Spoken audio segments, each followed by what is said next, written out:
You want to know the truth about your precious wife? Damien's voice cut through the anniversary dinner like a blade through silk. She's been screwing my business partner for 6 months. The entire restaurant at Belmont's fell silent, crystal, glasses frozen halfway to lips, conversations dying mid-sentence. I sat there, napkin still folded in my lap, watching 50 pairs of eyes turn toward our table like spotlights finding their target. But when the forensic accountant's report hit his desk 3 weeks later, and the FBI agents walked into his corner office, Damien didn't just lose his composure, he lost everything he'd built his arrogance on. Before we dive back in, let us know in the comments where you're watching from, and if this story resonates with you. Don't forget to subscribe because tomorrow's story is something truly special I can't wait to share. But let me back up, because what happened that night at Belmont's was just the first domino in a chain reaction that would destroy a man who thought embarrassing me publicly would somehow elevate him. My name is Celeste Whitmore, and for 7 years, I believed I was married to a successful commercial real estate developer in the coastal city of Meridian Bay. Damien Harwick had the kind of confidence that filled rooms, broad shoulders in tailored suits, a laugh that made investors write checks, and a way of making everyone feel like they were part of something bigger than themselves. If you like the story of our channel, please like the channel, and if you are interested in these stories, join our channel membership. Thank you. I was 26 when we met at a charity gala for the Meridian Bay Children's Hospital. He was 32, already making waves in the development scene, turning abandoned warehouses in the Riverside district into luxury condos that sold before the first brick was laid. He approached me while I was examining a silent auction item a weekend at a vineyard in Thornfield Valley and said, "You have excellent taste. That's where I proposed to my ex-girlfriend." Then he grinned. She said no. Dodged a bullet there.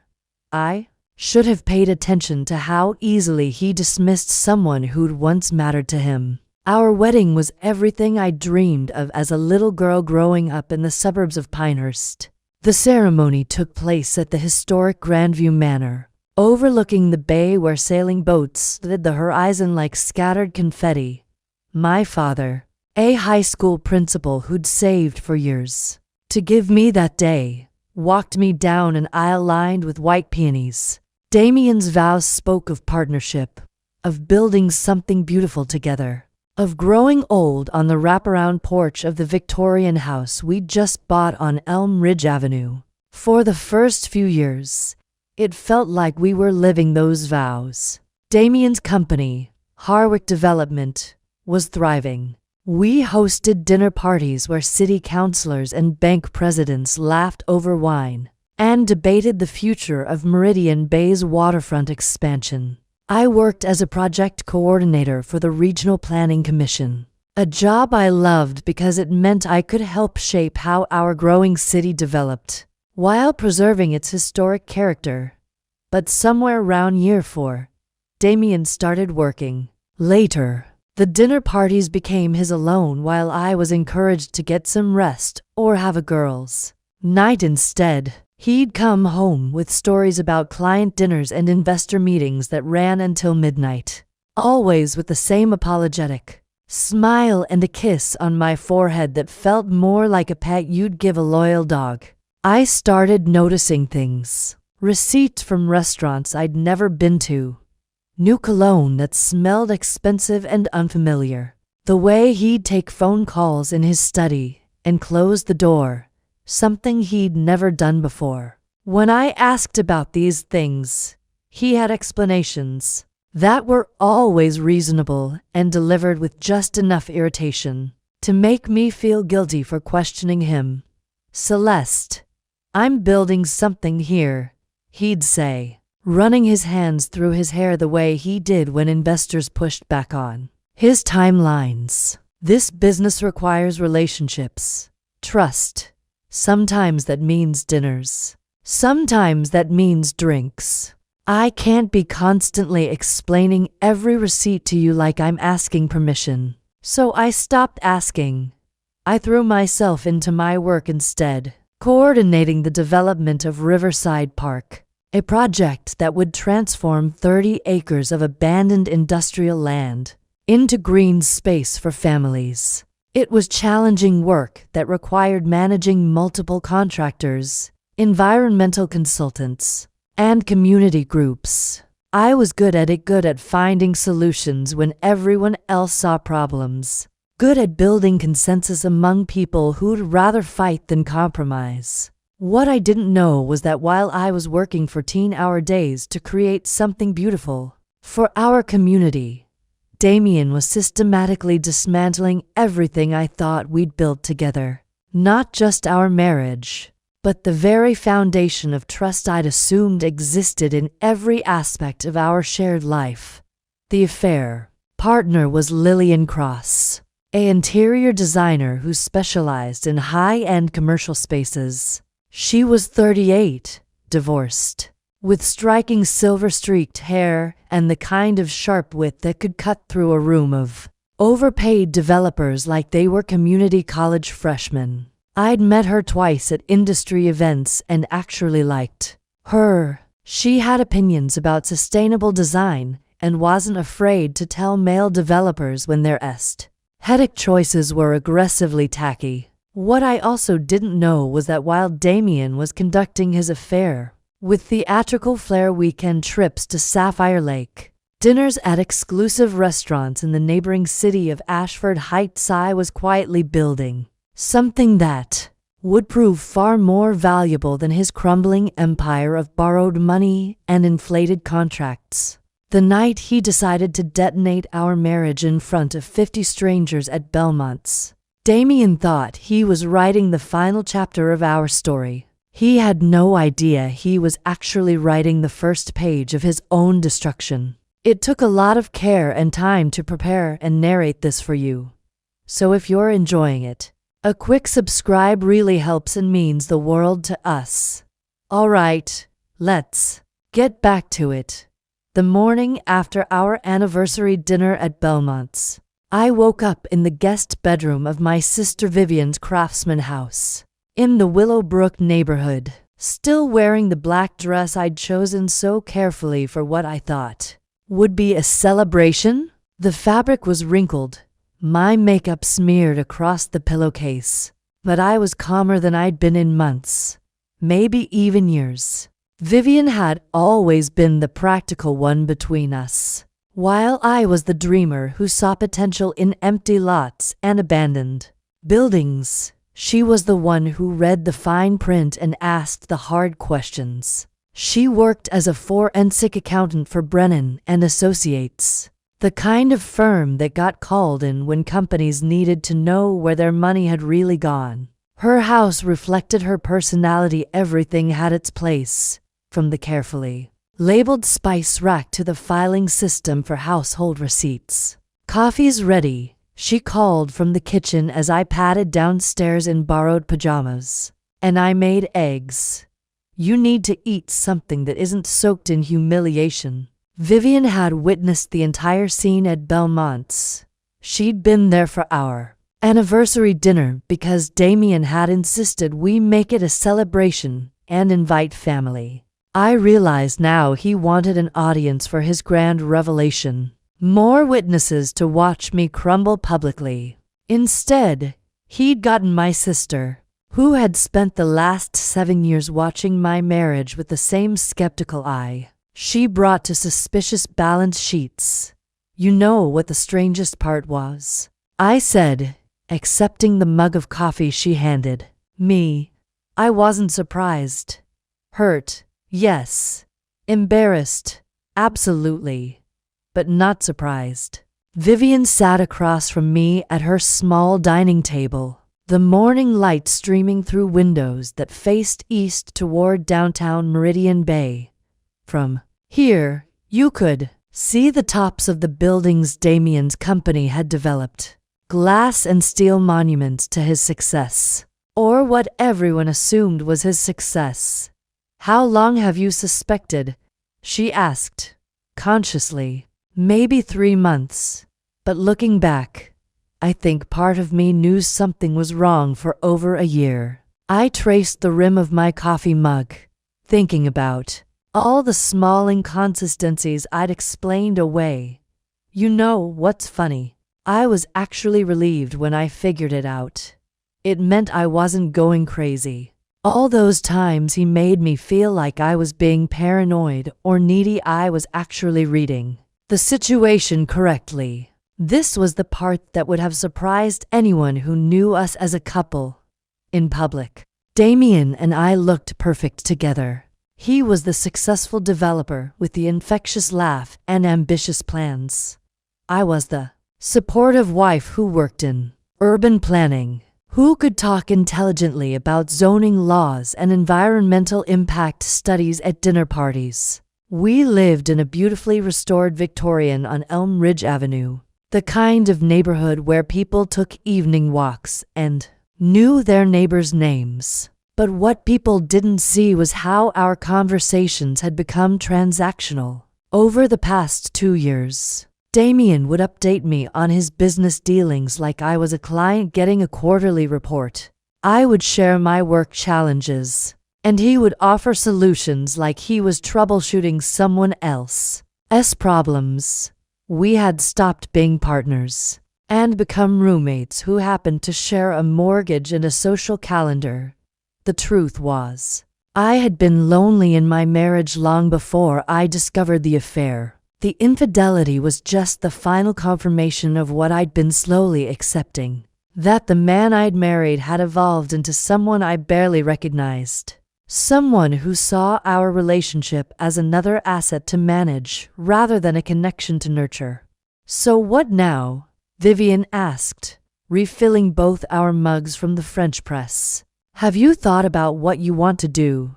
I looked out at those gleaming buildings again, at the city Damien had helped shape with his developments.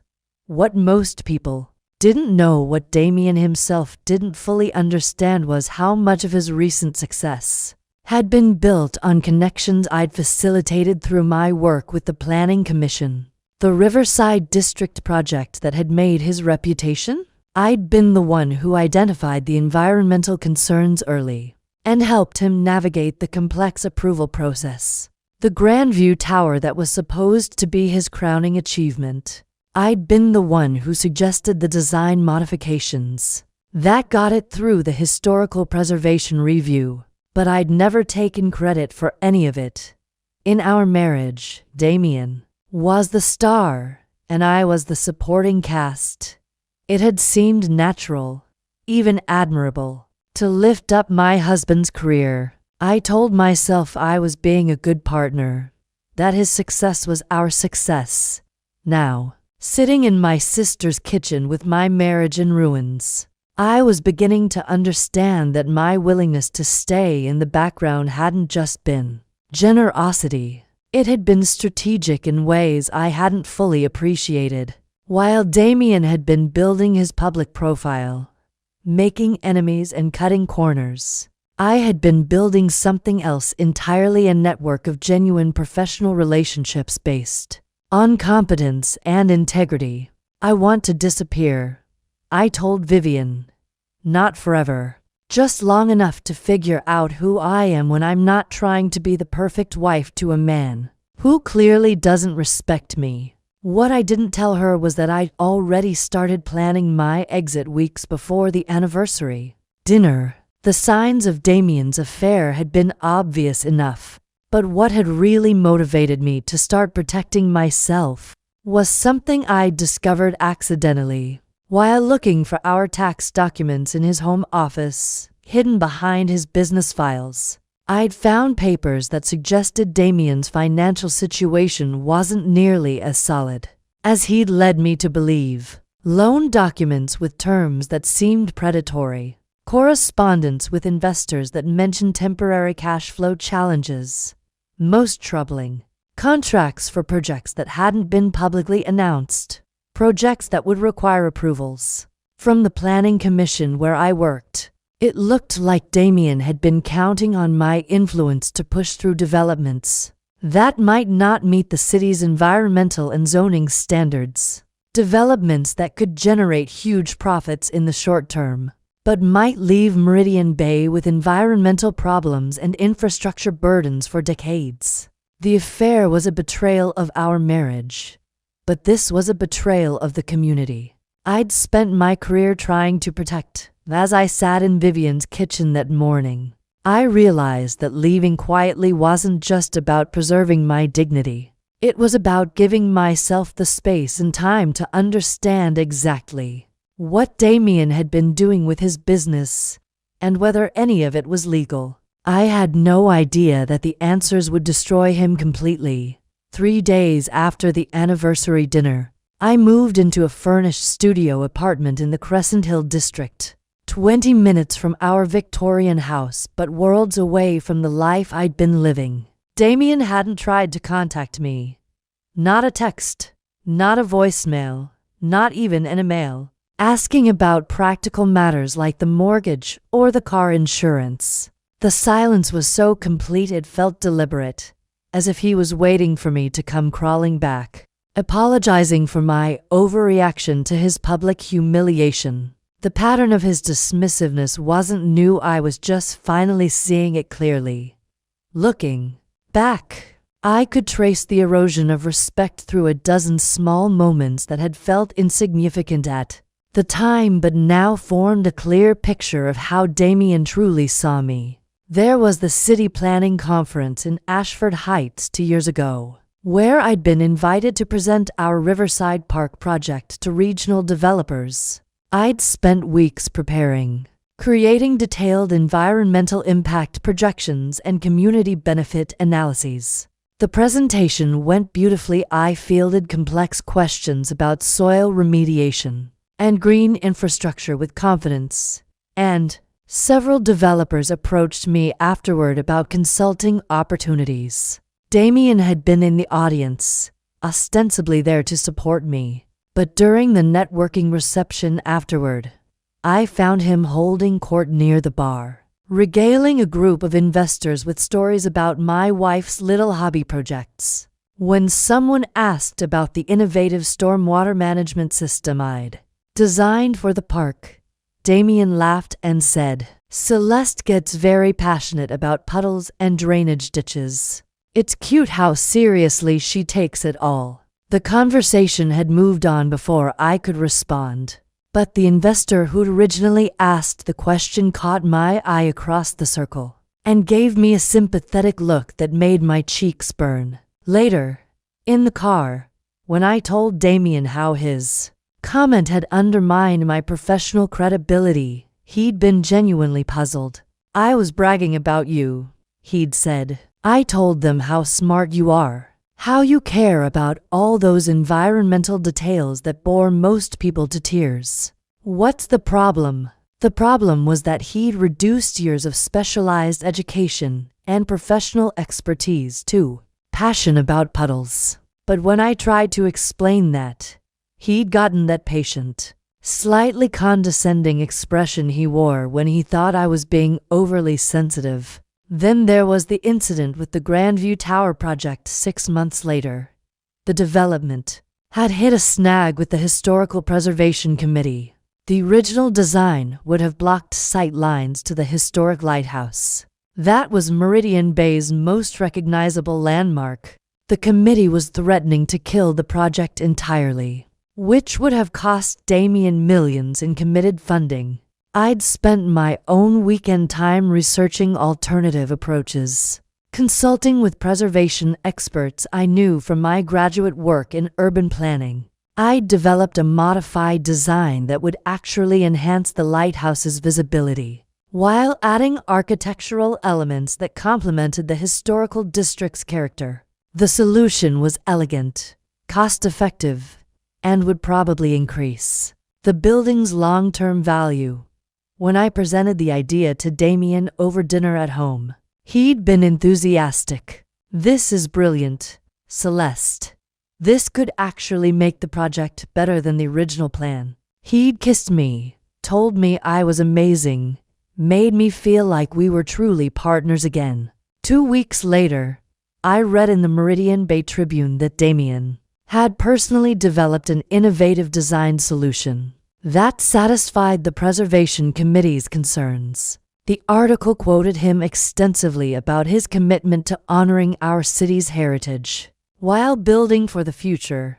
My contribution wasn't mentioned anywhere. When I asked him about it, he'd seemed genuinely confused by my frustration.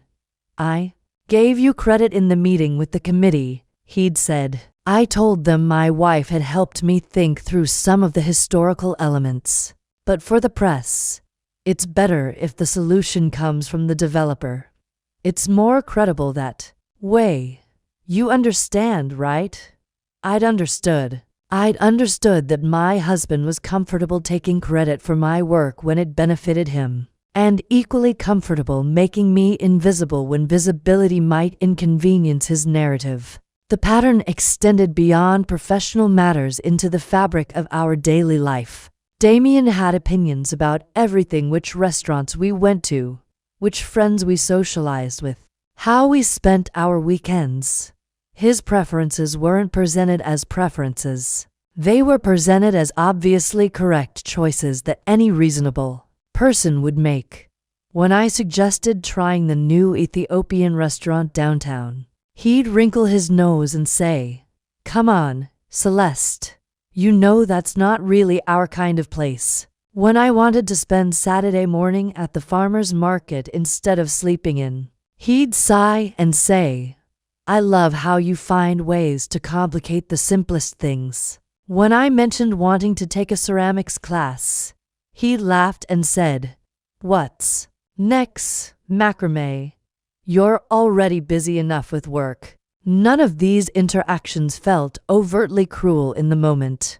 Damien wasn't shouting or name-calling. He maintained the tone of someone being patient with a partner who had quirky, slightly inconvenient interests. But the cumulative effect was that I'd gradually stopped suggesting restaurants, stopped making weekend plans, stopped mentioning interests that didn't align with his vision of our life together. The most insidious part was how he'd managed to make me complicit in my own diminishment. When friends asked about my work, I learned to give brief, modest summaries that didn't risk overshadowing whatever Damien might want to share about his latest development project. When we were out with other couples, I'd automatically defer to his preferences about where to sit, what to order, which topics to discuss. I'd become an expert at reading his moods and adjusting my behavior to maintain harmony, not because he demanded it, but because the alternative dealing with his subtle disapproval, his patient explanations of why my perspective was unrealistic or impractical had become exhausting. The affair with Lillian Cross wasn't the beginning of his disrespect. It was just the most obvious manifestation of an attitude that had been growing for years. That I was a supporting character in his story, valuable for what I could contribute to his success, but not worthy of consideration as an individual with my own ambitions and needs. What made the public announcement at Belmont so particularly cruel wasn't just the betrayal or the humiliation, it was the casual certainty that I would simply absorb this latest blow and continue playing my assigned role. He'd expected me to cry, maybe cause a small scene, then eventually forgive him and return to being the accommodating wife who helped his career, while staying appropriately in the background. The fact that I'd stood up calmly, placed my napkin on the table, and walked out without a word had clearly surprised him. The fact that I hadn't contacted him since was probably mystifying. But from my studio apartment in Crescent Hill, with its view of the bay and its blessed quiet, I was beginning to understand something that would have shocked the woman I'd been. A week ago, I didn't miss him. I missed the idea of him, the partnership I'd thought we had, the future I'd imagined we were building together. But the actual man who'd stood up in that restaurant and announced my private pain to strangers for His own ego gratification? I felt nothing but a growing, cold clarity about exactly who he really was. And that clarity was about to become very dangerous for Damien Harwick. The breaking point came not at Belmont's, but 3 weeks later, on a gray Thursday morning when I was having coffee with my former colleague Jessica Martinez at the Crescent Cafe.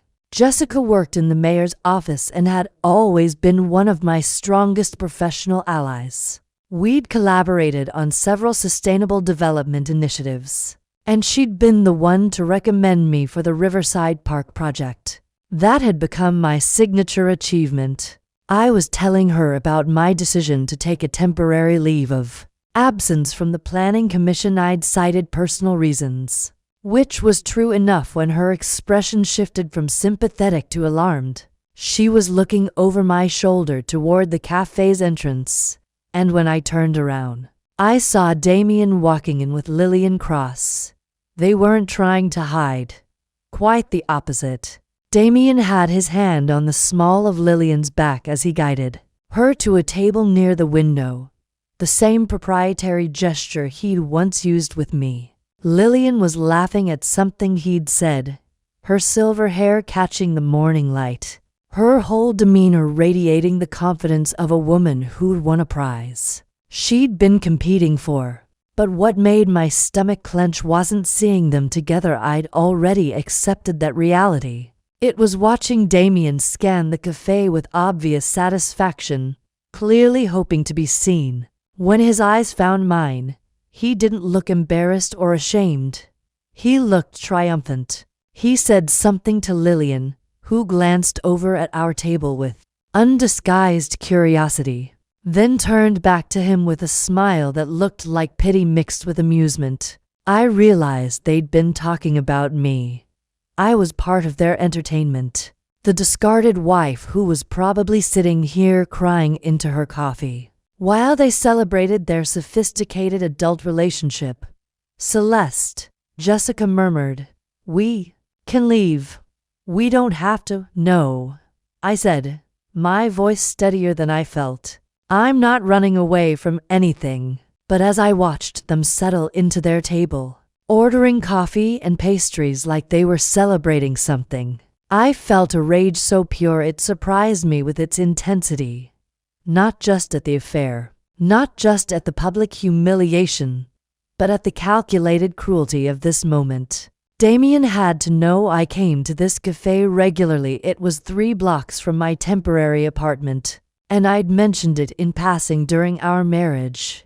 This wasn't a coincidence. This was a performance designed to remind me of my new status as the woman he'd discarded for someone more interesting. Lillian was beautiful in a way I'd never been, sharp-featured and dramatic, with the kind of presence that commanded attention in any room.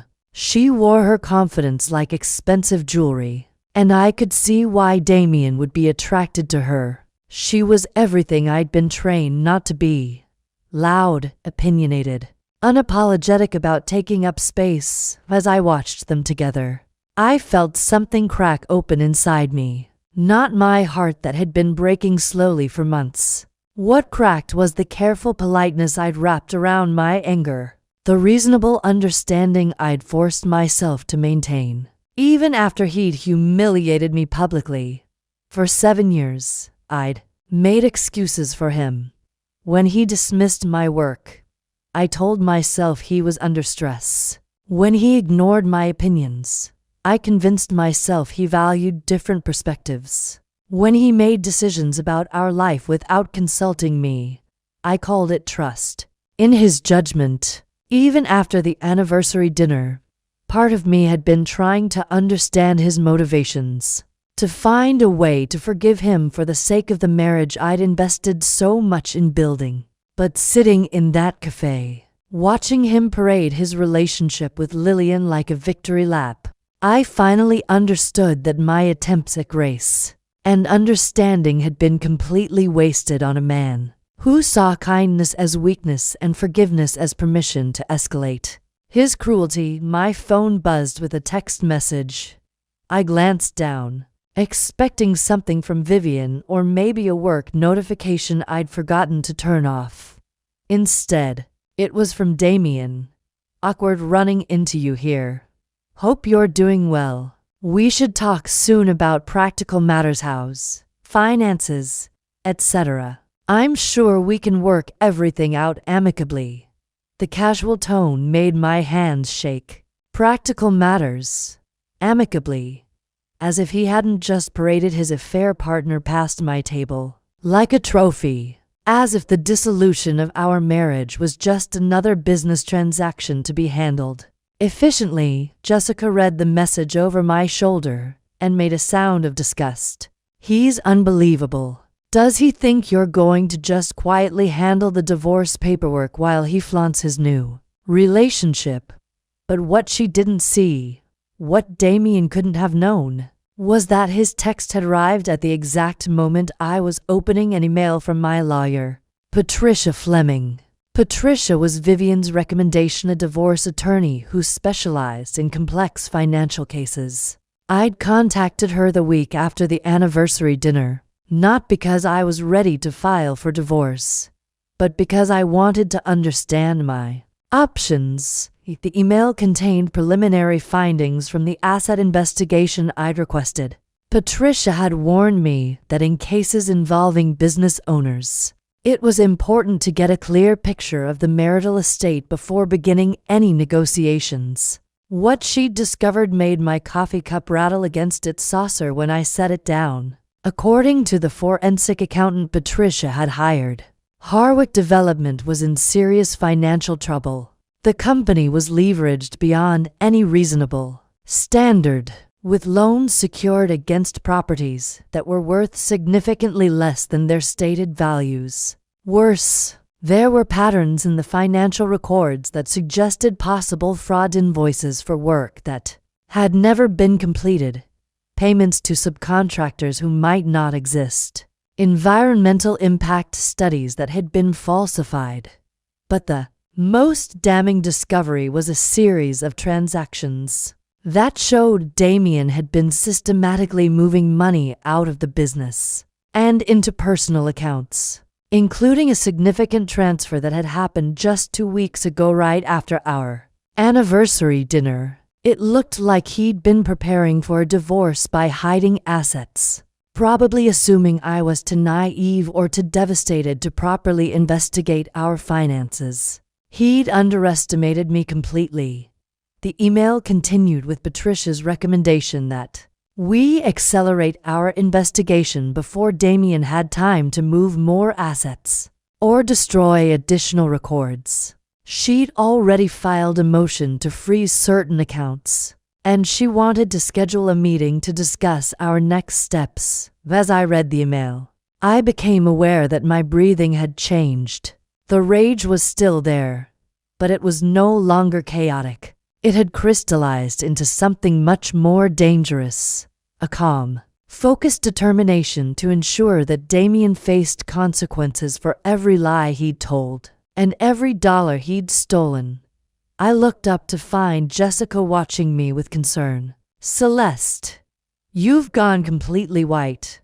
What is it? Across the cafe, Damien was holding Lillian's hand across the table, probably telling her some edited version of our marriage that painted him as the long-suffering husband who'd finally found true love with a woman who understood him. He looked relaxed, confident, like a man who'd successfully traded up and was enjoying the fruits of his better judgment. He had no idea that in approximately 6 hours, Patricia's team would be walking into his office with a court order to seize his financial records. He had no idea that the woman he'd been systematically dismissing and undermining for years had spent the last 3 weeks quietly building a case that would expose every corner of his carefully constructed lies. He had no idea that his decision to flaunt his affair in front of me wasn't a victory lap. It was the moment he'd finally pushed too far. I finished reading Patricia's email, then typed a quick response. Proceed with everything. I'll be in your office at 2 o'clock. Then I looked back at Damien, still holding hands with Lillian, still basking in what he thought was his triumph, and felt something I hadn't experienced in years. The absolute certainty that I was about to win a game he didn't even know we were playing. Patricia Fleming's law office occupied the top floor of the Meridian Tower, with floor-to-ceiling windows that offered a panoramic view of the bay. As I sat across from her polished conference table that Thursday afternoon, I could see the construction site where Damien's Grandview Tower was slowly rising into the skyline. The irony wasn't lost on me. I was about to destroy his empire while literally looking down at his biggest project.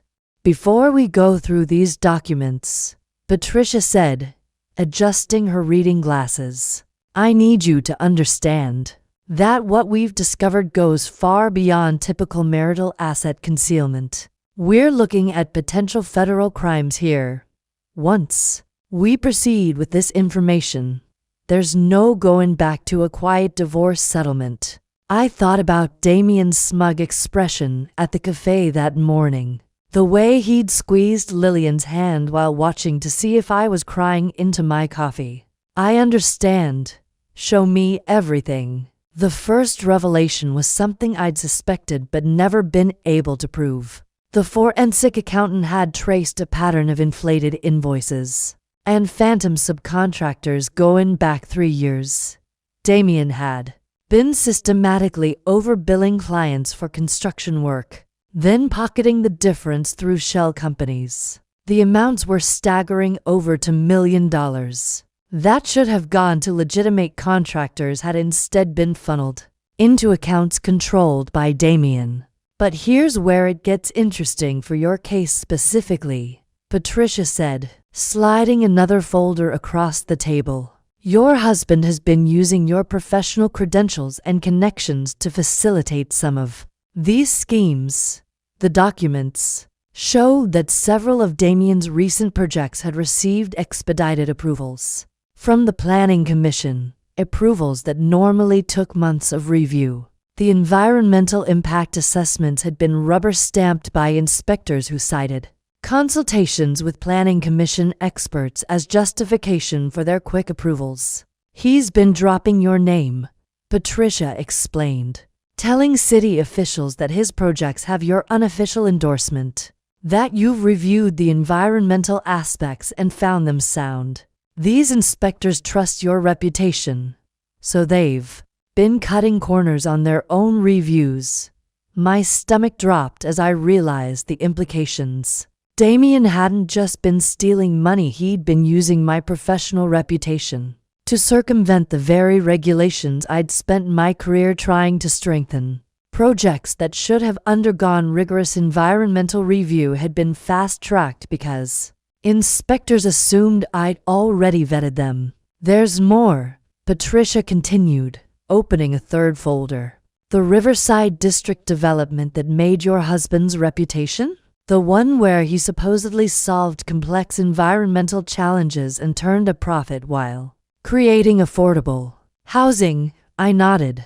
I remembered that project well. It had been featured on the cover of Regional Development Quarterly, with Damien hailed as an example of how smart developers could balance profit with environmental responsibility.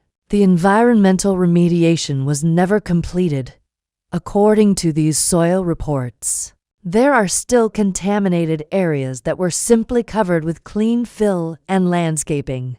The affordable housing component exists only on paper. He got the tax incentives for promising to include low-income units, then found legal loopholes to convert them all to market-rate condos. Patricia pulled out a set of photographs that made my hands clench into fists. They showed areas of the Riverside District where the ground had started to subside, where landscaping was dying, because the soil underneath was still contaminated with industrial chemicals. Residents had been complaining about health issues, respiratory problems, skin rashes, headaches, but their concerns had been dismissed as typical urban hypochondria. The worst part, Patricia said quietly, is that the real environmental reports exist Your husband buried them. But our investigator found copies in the files of the consulting firm that did the original assessment. They recommended a full cleanup that would have cost approximately $8 million.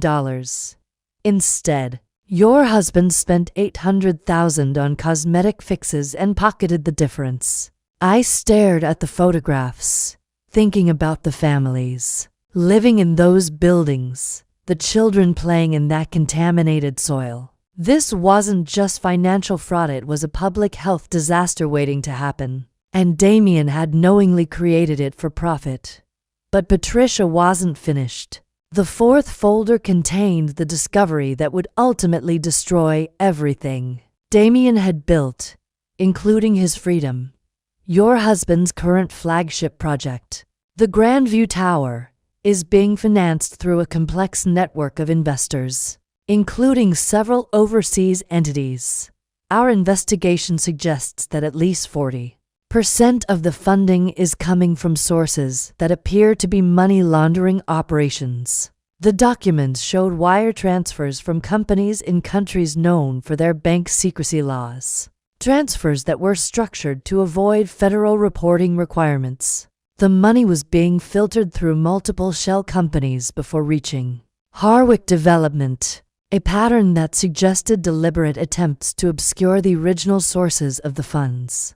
If our suspicions are correct, Patricia said, your husband isn't just committing fraud, he's facilitating money laundering for international criminal organizations.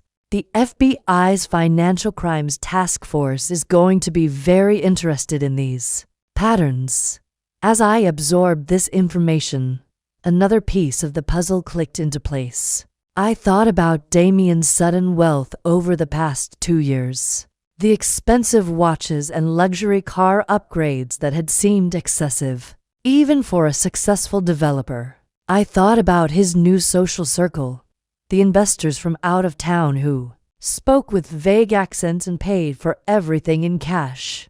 There's one more thing, Patricia said, hesitating slightly. This is personal, and you may not want to know, but our investigator discovered it while tracking financial transactions. She slid a final document across the table, a lease agreement for a luxury apartment in Ashford Heights, signed 6 months ago. The lease was in Damien's name, with Lillian Cross listed as an authorized occupant. The monthly rent was $8,000, paid from one of the accounts that was receiving funds from the questionable overseas sources. He's been planning this for months, I said, my voice sounding distant to my own ears. The affair, the separation, all of it. He's been setting up a new life with dirty money while using my reputation to legitimize his crimes. But here's what Patricia didn't know, what Damien certainly didn't know, and what was about to become the most important factor in bringing him down. I hadn't been passive during our marriage. While I'd appeared to be the supportive wife content to stay in the background, I'd actually been building something that would prove far more valuable than Damien's empire of fraud and lies. 3 years ago, I'd started consulting privately on environmental impact assessments, working with a network of engineers and scientists who specialized in sustainable development. What had begun as a side project to supplement our income had evolved into something much more significant. I'd developed a reputation among federal regulatory agencies as someone who could identify environmental problems that other consultants missed. 6 months ago, I'd been quietly recruited by the Environmental Protection Agency to serve on a task force investigating fraudulent environmental assessments in coastal development projects. The work was confidential, but it had given me access to federal databases and investigative resources that most private citizens could never access. I'd accepted the position partly because I was genuinely passionate about environmental protection, but also because I'd started to suspect that something was wrong with some of the projects in Meridian Bay. I'd noticed patterns in the approvals. Shortcuts that didn't make sense for projects in environmentally sensitive areas. I'd been investigating Damien's business for months without realizing it. The EPA task force had identified Harwick Development as a company of interest weeks before I'd discovered his affair. I'd been professionally obligated to recuse myself from any direct investigation of my husband's company. But the work I'd done on similar cases had given me expertise in exactly the kind of fraud Patricia's team had uncovered.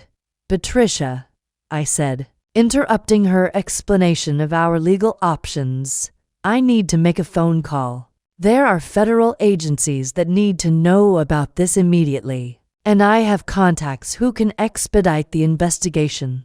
As I dialed the number for Agent Sarah Chen at the EPA's Criminal Investigation Division, I realized that Damien's decision to humiliate me publicly had been the biggest mistake of his life. He'd assumed I was powerless, that I would quietly accept whatever settlement he offered and disappear from his life.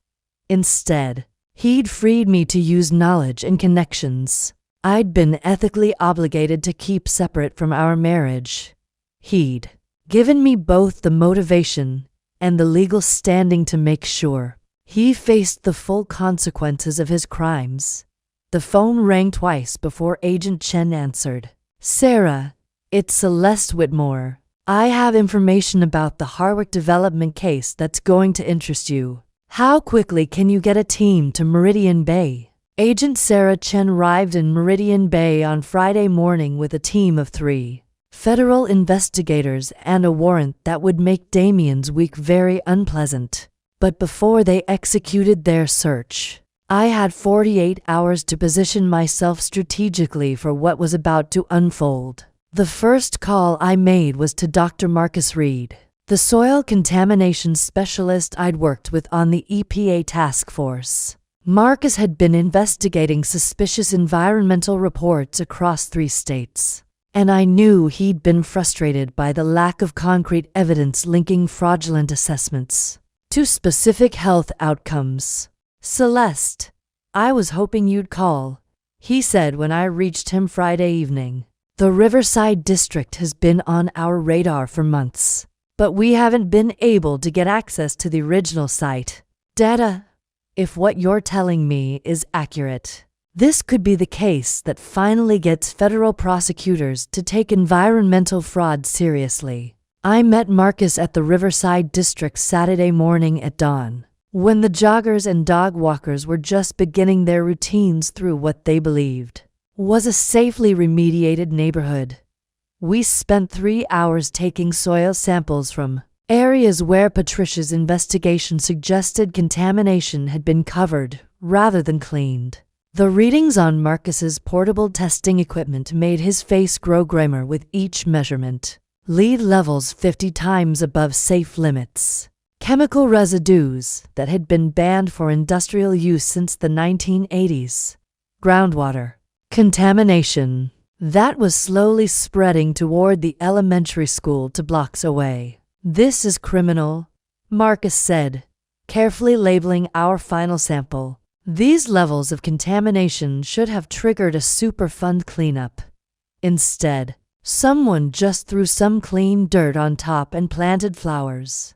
But while we worked, I was also documenting everything with the kind of methodical precision I'd learned from my years in planning and my recent work with federal investigators. GPS coordinates for each sample location, photographs that showed the relationship between contaminated areas and current residential buildings, video recordings of Marcus explaining the health implications of each type of contamination we found. By Sunday evening, I had compiled a comprehensive report that connected Damien's fraudulent environmental assessments to specific public health dangers. More importantly, I had evidence that would demonstrate a clear pattern of criminal negligence that extended far beyond financial fraud. The second phase of my strategy involved something Damien had never bothered to notice. During our marriage, I had maintained close relationships with journalists who specialized in environmental and development issues. Rachel Torres from the Tribune's investigative team had been following my work on sustainable development for years, and she'd been quietly building her own file on suspicious development practices in Meridian Bay. I've been waiting for someone with inside knowledge to come forward, Rachel told me when we met Sunday evening at a coffee shop in the Willowbrook neighborhood, far from any place Damien might accidentally encounter us. I've had fragments of this story for months, but I've needed someone who understood both the technical aspects and the regulatory failures. I gave Rachel everything Patricia's team had uncovered about the financial fraud, along with Marcus's preliminary findings about the environmental contamination. But I also gave her something more valuable: context about how the different pieces fit together, and why this case represented a systemic failure of the oversight systems that were supposed to protect both investors and residents. This isn't just about one corrupt developer, I explained. It's about how environmental regulations can be circumvented when developers exploit personal relationships with planning officials. It's about how federal environmental laws become meaningless when local inspectors don't have the resources or expertise to verify compliance. Rachel's eyes lit up with the intensity of a reporter who's recognized a story that could win awards. How quickly can you get me documentation that I can verify independently? And are you willing to go on record? That question had been keeping me awake at night. Go in public would mean the end of any possibility of a quiet divorce. It would mean testimony in federal court, media attention, and probably years of legal proceedings. It would mean accepting that my marriage hadn't just failed, it had been built on lies that had endangered an entire community. But as I sat across from Rachel, thinking about the families living above contaminated soil, thinking about the investors who'd trusted Damien with their money, thinking about the regulatory systems I'd spent my career trying to strengthen, the choice became clear. I'll go on record, I said, but I want to coordinate the timing with the federal investigation. The impact will be stronger if everything comes out simultaneously. The third phase of my strategy was the most personally difficult. I had to warn the people who might be collateral damage when Damien's empire collapsed. This included employees of Harwick Development who had no knowledge of their boss's crimes, and it included investors who had put money into legitimate projects that would now be tangled up in federal seizures. Monday morning, I called Jennifer Walsh, Damien's project manager, and one of the few people at his company I genuinely respected. Jennifer was a structural engineer who had joined Harwick Development 2 years ago because she believed in sustainable urban development. She'd been working on designs for affordable housing projects that she hoped would set new standards for environmental responsibility. "Celeste, it's good to hear from you," Jennifer said, though I could hear the awkwardness in her voice. I wasn't sure. With everything that's been happening. Jennifer, I need you to listen carefully. Don't ask me questions. Don't discuss this with anyone at the office. But you need to start looking for another job immediately. Also, if you have any personal files or work you want to protect, you should make copies and store them off-site. There was a long pause. "Celeste, you're scaring me. What's going on?" "I can't give you details, but Harwick Development is going to be under federal investigation very soon. I don't want you to get caught up in something that isn't your fault." I made similar calls to 3 other employees whose work I knew was legitimate, giving them enough warning to protect themselves, without revealing specifics that might reach Damien's ears. The final piece of my strategy was perhaps the most crucial. I had to prepare my own exit from Meridian Bay. Once the federal investigation became public, this city would become a media circus. Damien would undoubtedly try to drag me into his defense, probably claiming that as his wife, I must have known about his activities. I needed to be somewhere I could control my own narrative. Vivian had a friend who owned a cabin in the mountains near Lake Thornfield, 3 hours north of Meridian Bay. The cabin had reliable internet and cell service, but it was isolated enough that reporters would have trouble finding me if I needed to disappear for a few days. Tuesday evening, I packed a single suitcase with enough clothes for a week, along with copies of all the documents Patricia's team had compiled. I left the furnished studio apartment, looking exactly as I'd found it, ready to walk away at a moment's notice. As I drove through downtown Meridian Bay on my way to dinner with Vivian, I passed the construction site where Grandview Tower was slowly rising toward the sky. Work lights illuminated the steel framework against the evening sky, and I could see workers moving around the upper floors like tiny figures in an architectural drawing. By this time tomorrow, those workers would probably be sent home. The construction would stop. The funding would be frozen, and Damien's vision of a gleaming tower that would define the city's skyline would become just another half-finished monument to criminal ambition. I felt no satisfaction at that thought, only a deep sadness for all the legitimate dreams. "Celeste, I was hoping you'd call," he said when I reached him Friday evening. "The Riverside District has been on our radar for months, but we haven't been able to get access to the original site data. If what you're telling me is accurate, this could be the case that finally gets federal prosecutors to take environmental fraud seriously." I met Marcus at the Riverside District Saturday morning at dawn, when the joggers and dog walkers were just beginning their routines through what they believed was a safely remediated neighborhood. We spent 3 hours taking soil samples from areas where Patricia's investigation suggested contamination had been covered rather than cleaned. The readings on Marcus's portable testing equipment made his face grow grimmer with each measurement. Lead levels 50 times above safe limits. Chemical residues that had been banned for industrial use since the 1980s. Groundwater contamination that was slowly spreading toward the elementary school 2 blocks away. "This is criminal," Marcus said, carefully labeling our final sample. "These levels of contamination should have triggered a Superfund cleanup. Instead, someone just threw some clean dirt on top and planted flowers."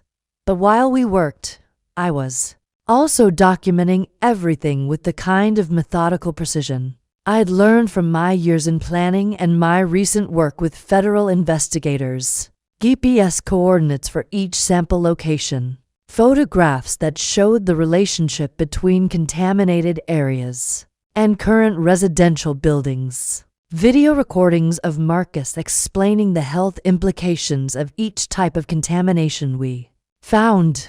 By Sunday evening, I had compiled a comprehensive report that connected Damien's fraudulent environmental assessments to specific public health dangers. More importantly, I had evidence that would demonstrate a clear pattern of criminal negligence that extended far beyond financial fraud. The second phase of my strategy involved something Damien had never bothered to notice. During our marriage, I had maintained close relationships with journalists who specialized in environmental and development, but the real impact came from the supporting evidence. Rachel had embedded documents directly in the online article soil contamination reports, financial records showing suspicious transfers, and photographs of the Riverside District residents who'd been unknowingly living above toxic waste. The story wasn't just news. It was a comprehensive expose that would be impossible for Damien to deny or spin. At 9:03 a.m., I got a call from Agent Chen. "We're in his office now," she said, her voice crisp with professional satisfaction. "He was here when we arrived." actually seemed to be in some kind of panic, shredding documents. We've stopped that, obviously. I could picture the scene. Damien in his expensive suit, probably the navy one with the subtle pinstripes that he wore when he wanted to project authority, standing helplessly as federal agents methodically dismantled the careful facade he'd built around his criminal enterprise. How is he responding? I asked, demanding to call his lawyer, threatening to sue everyone involved, claiming this is all a misunderstanding based on a vindictive ex-wife's lies. Pretty standard responses for someone who's just realized his world is ending. The phrase ex-wife's lies hit me like a physical blow, not because it hurt, but because it revealed so perfectly how completely Damien misunderstood what was happening to him. Even now, even with federal agents confiscating his computers and freezing his bank accounts, he still thought this was about our marriage. He still believed I was the same powerless woman who had sat quietly while he demolished our relationship in front of strangers at 9:15 a.m. My phone rang with a number I recognized, but hadn't seen in weeks. Damien's personal cell phone. I let it go to voicemail. He called again at 9:17, and again at 9:19. On the fourth call, I answered. Celeste, thank God. His voice was strained, higher pitched than normal. I don't know what kind of lies you've been telling people, but you need to call off these federal agents immediately. This is insane. We can work this out between us like adults. The presumption in his tone that I had somehow summoned federal investigators like a vengeful wife calling upon personal favors would have been laughable if it weren't so revealing. Even now, he couldn't conceive that I might have legitimate professional reasons for exposing his crimes.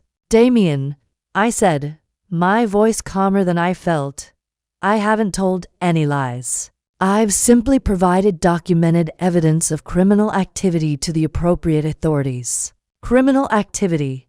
Celeste, these are business matters. Complex financial structures that you couldn't possibly understand. Someone has manipulated you into thinking. Someone manipulated me. I interrupted.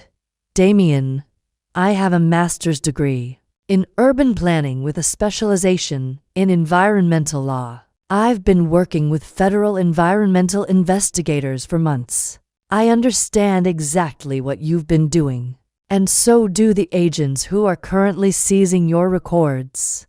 There was a long pause. I could hear voices in the background, official-sounding conversations about warrants and evidence procedures. You've been working with federal investigators. His voice had dropped to a whisper. While we were married, you've been spying on me? I've been doing my job, which happens to involve investigating environmental fraud. The fact that my husband turned out to be one of the worst offenders in the region is unfortunate timing. Another pause, longer this time. When he spoke again, his tone had shifted from panic to something colder and more calculating. This is about the affair, isn't it? You're trying to destroy me because you can't handle that I chose someone better. This is revenge, pure and simple.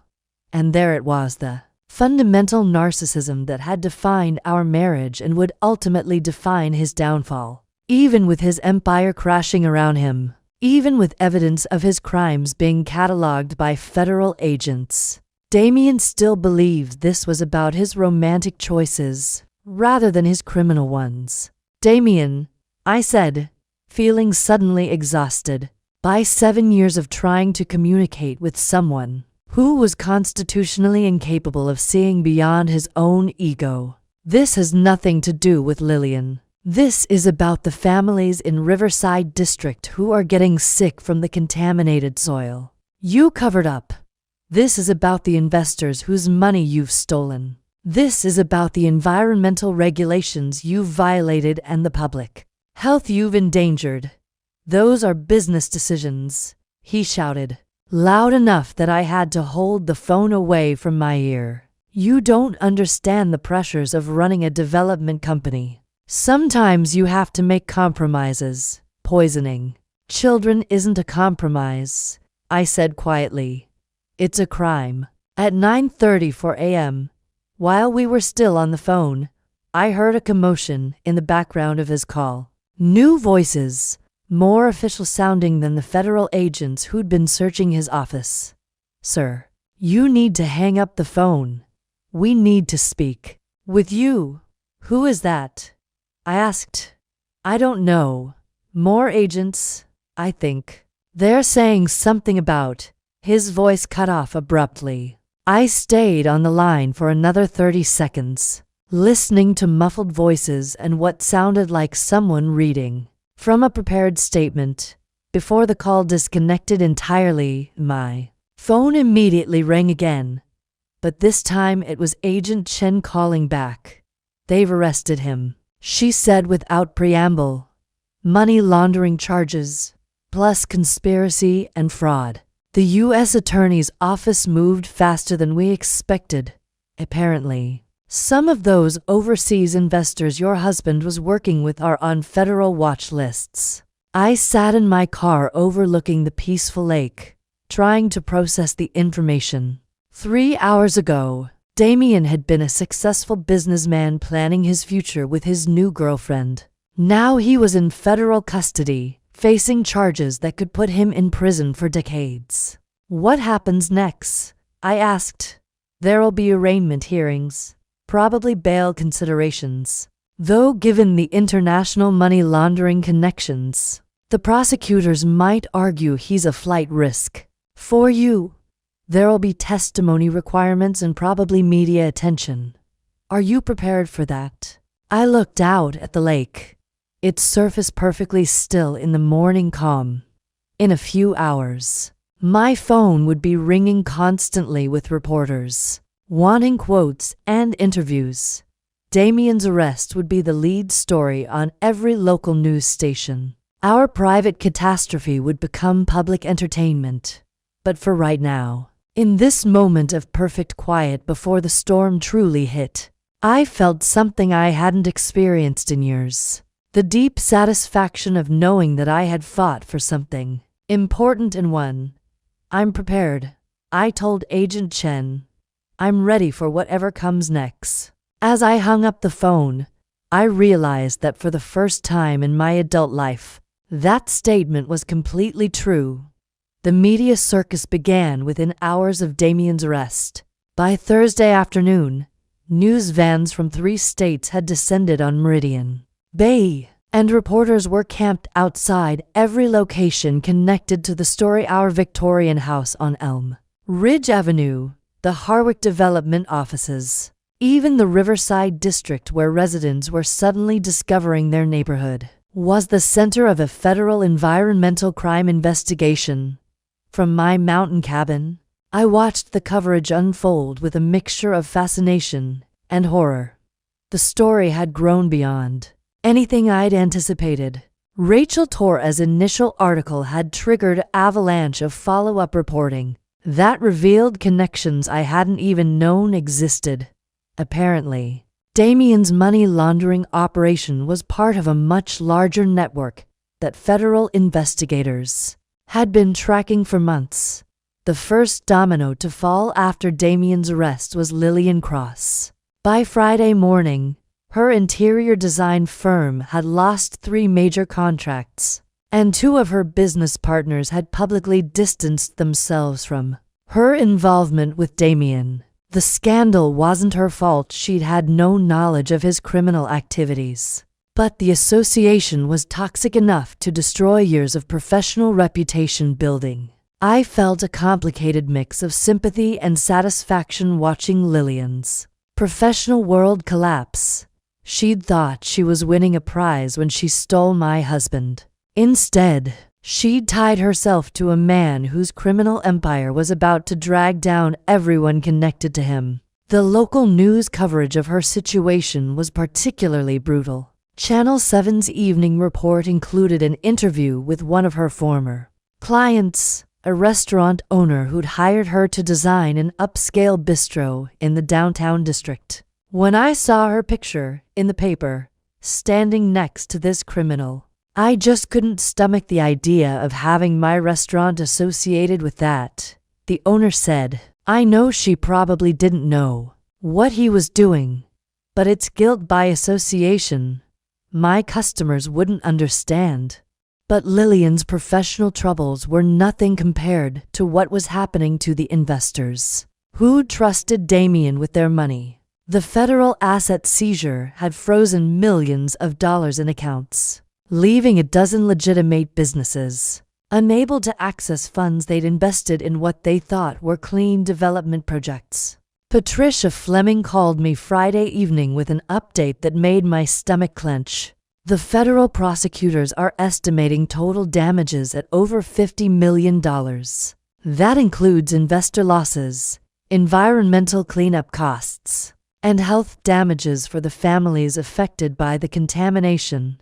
Your husband wasn't just running a local fraud operation, he was a significant player in an international money laundering network. The health impacts were the hardest part to watch.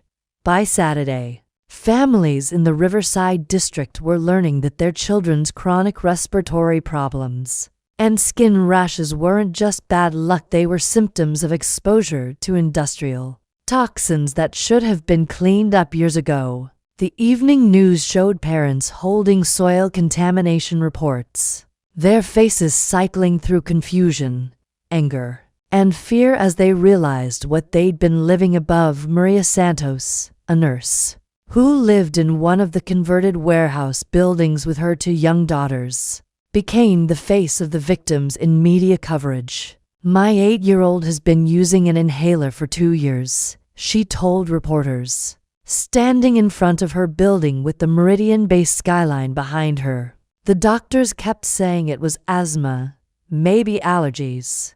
Nobody told us we were living on top of a chemical dump.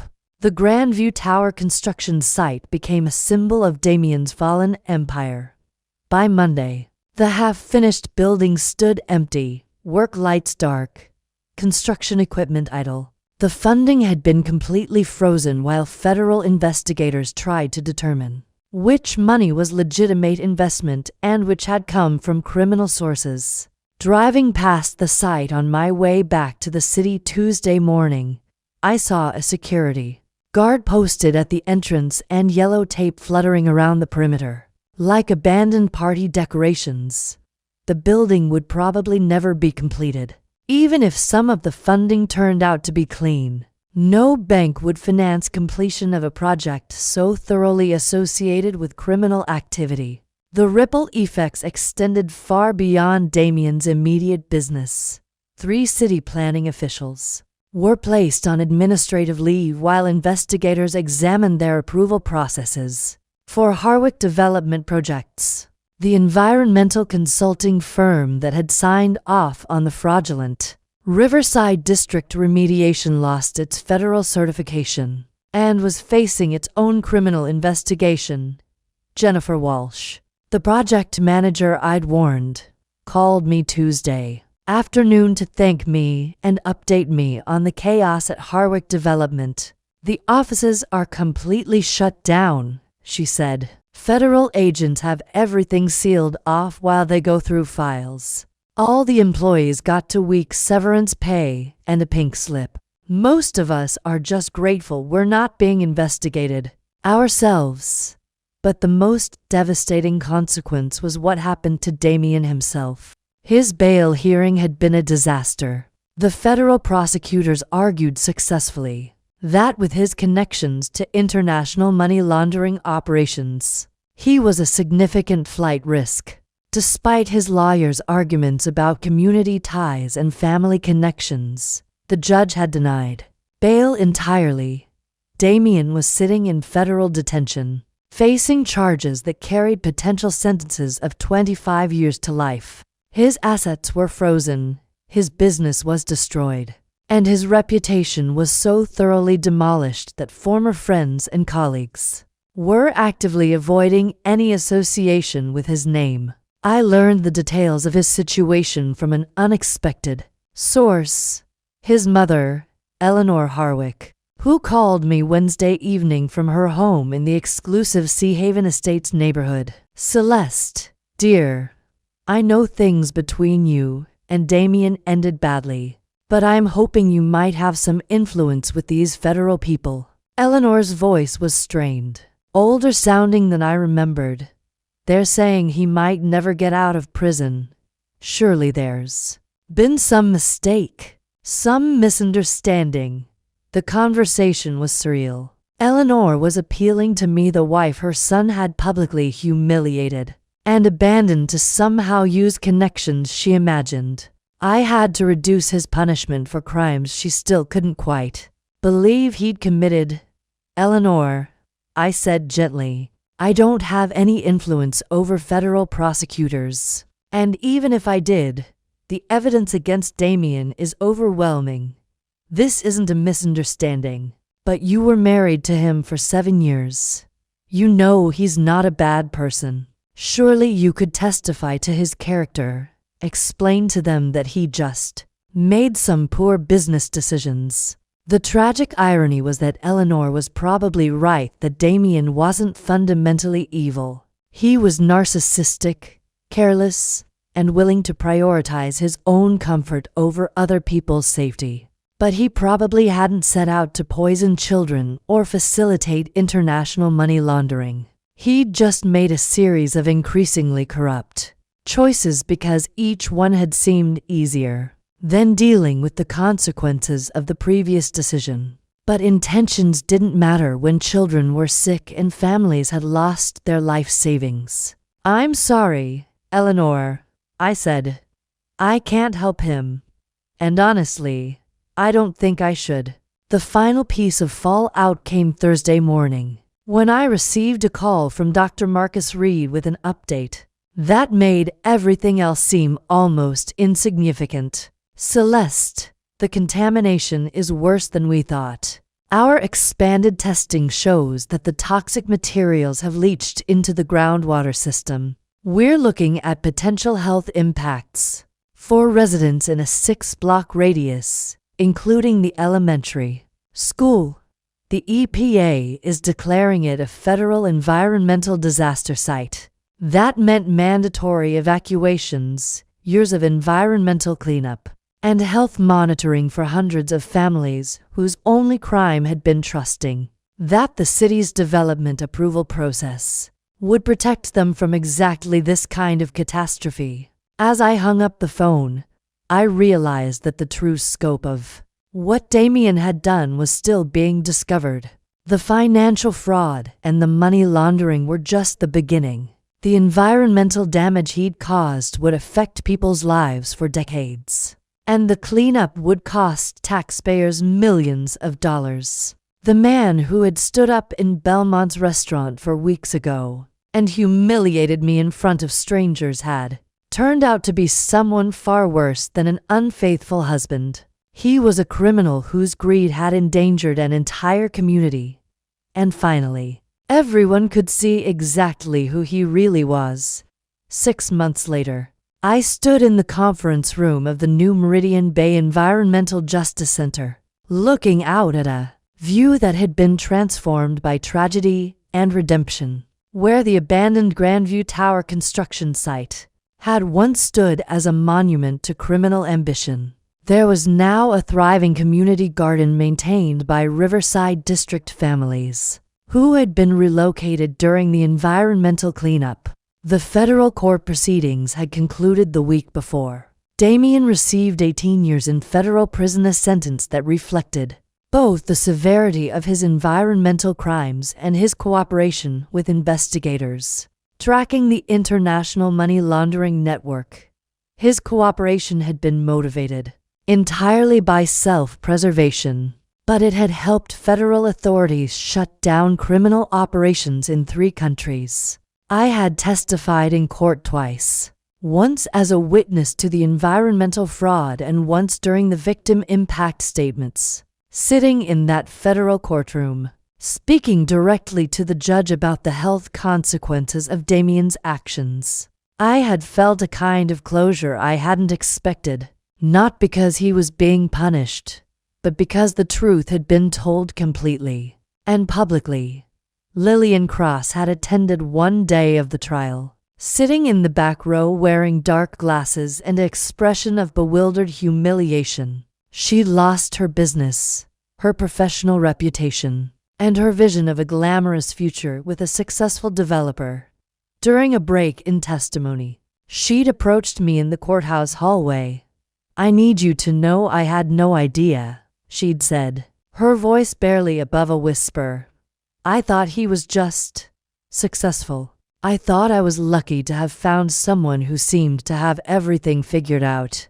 I'd studied her face, looking for traces of the confident woman who had laughed at Damien's side in the Crescent Cafe 6 months earlier. That woman was gone, replaced by someone who understood that being chosen by a man like Damien hadn't been a prize. It had been a warning sign she'd been too flattered to recognize.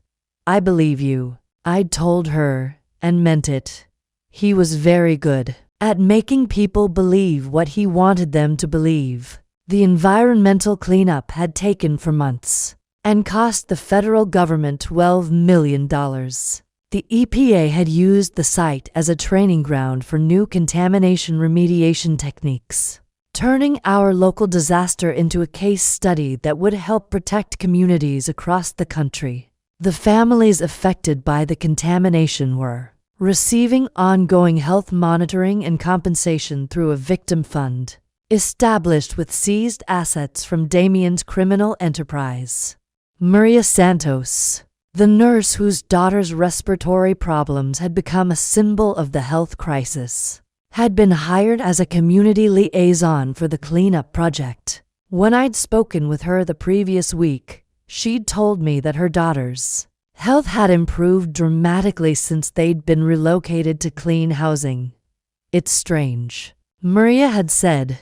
"This terrible thing happened to us, but in some ways, our lives are better now than they were before.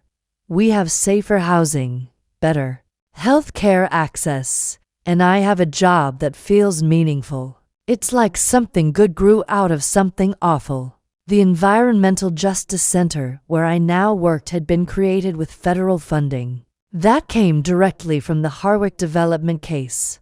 My role as director gave me the opportunity to help other communities identify environmental hazards before they became health crises, and to advocate for stronger enforcement of environmental regulations. The work was deeply satisfying in ways my previous career had never been.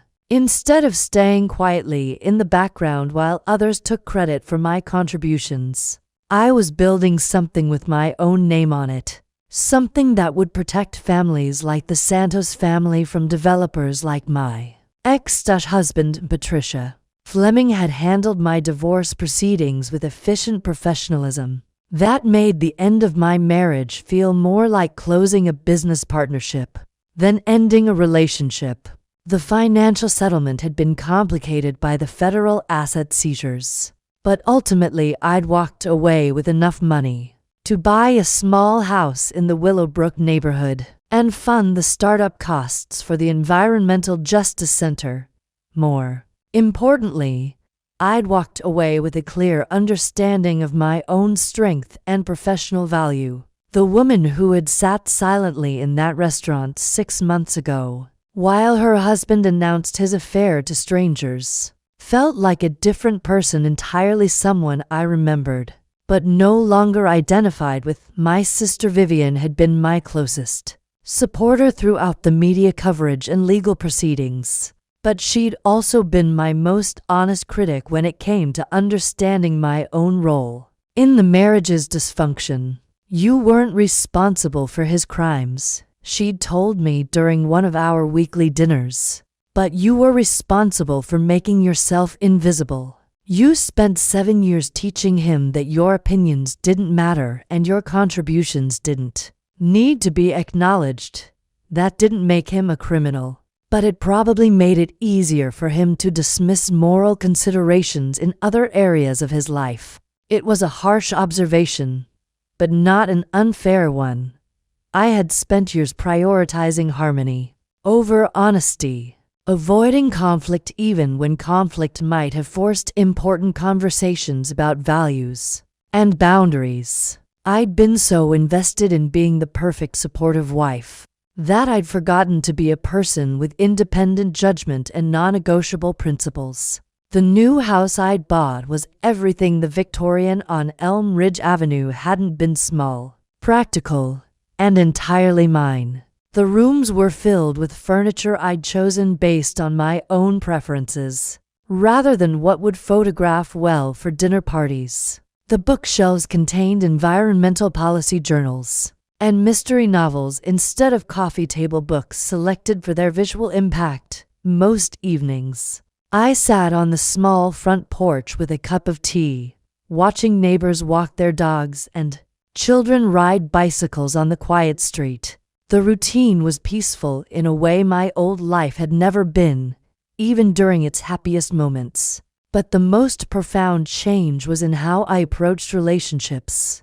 I'd started dating again, cautiously, with clear boundaries and careful attention to how potential partners responded to my professional accomplishments and personal opinions. The woman who had once minimized her own expertise to avoid threatening a man's ego was gone forever. Dr. Marcus Reed had become a frequent collaborator on environmental justice cases, and our professional relationship had gradually evolved into something more personal.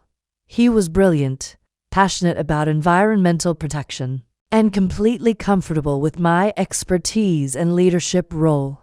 More importantly, he seemed genuinely confused when I mentioned my tendency to defer to partners' preferences. "Why would you do that?" he'd asked during a dinner conversation about my marriage. "Your judgment is usually better than most people's, including mine. I'd be an idiot not to listen when you have opinions about something." It was such a simple observation, but it highlighted how fundamentally different this relationship was from anything I'd experienced. With Damien, Marcus saw my competence as an asset rather than a threat. My success is something to celebrate rather than something to manage. Last week, I'd received an unexpected piece of mail, a letter forwarded from the Victorian house, which had finally sold after months on the market. The letter was from Eleanor Harwick, Damien's mother, written on cream-colored stationery in her careful handwriting. "Dear Celeste," it read, "I want you to know that I understand now why you couldn't help Damien during his legal troubles. I've spent these months reading about what he actually did, and I realized that the son I thought I knew was largely a fiction. I also want to apologize for the ways our family dismissed and undervalued you during your marriage. You deserved much better than we gave you, and you certainly deserved better than what Damien gave you. I hope you found the happiness and respect that you should have had all along." The letter had surprised me with its emotional impact. I'd thought I was completely finished processing the pain of those years, but Eleanor's acknowledgement of how I'd been treated had triggered a grief I hadn't expected, not for Damien or our marriage, but for the young woman who had accepted so much less than she deserved for so many years. But that grief was balanced by a deep satisfaction with the life I was building now. As I stood in the Environmental Justice Center conference room, preparing for a meeting with EPA officials about expanding our programs to other coastal cities, I felt something I'd never experienced during my marriage: complete confidence in my own judgment and complete ownership of my own success. The woman who had walked quietly out of Belmont's restaurant 6 months ago had been running away from humiliation. The woman standing here now wasn't running from anything. She was building something important, something that would protect families and strengthen communities, something that bore her name and reflected her values, and that, I realized, was the best possible revenge against a man who had tried to make me disappear. I had become impossible to ignore, Coming up next, you'll see two more stories we handpicked just for you. If this one struck a chord, you're going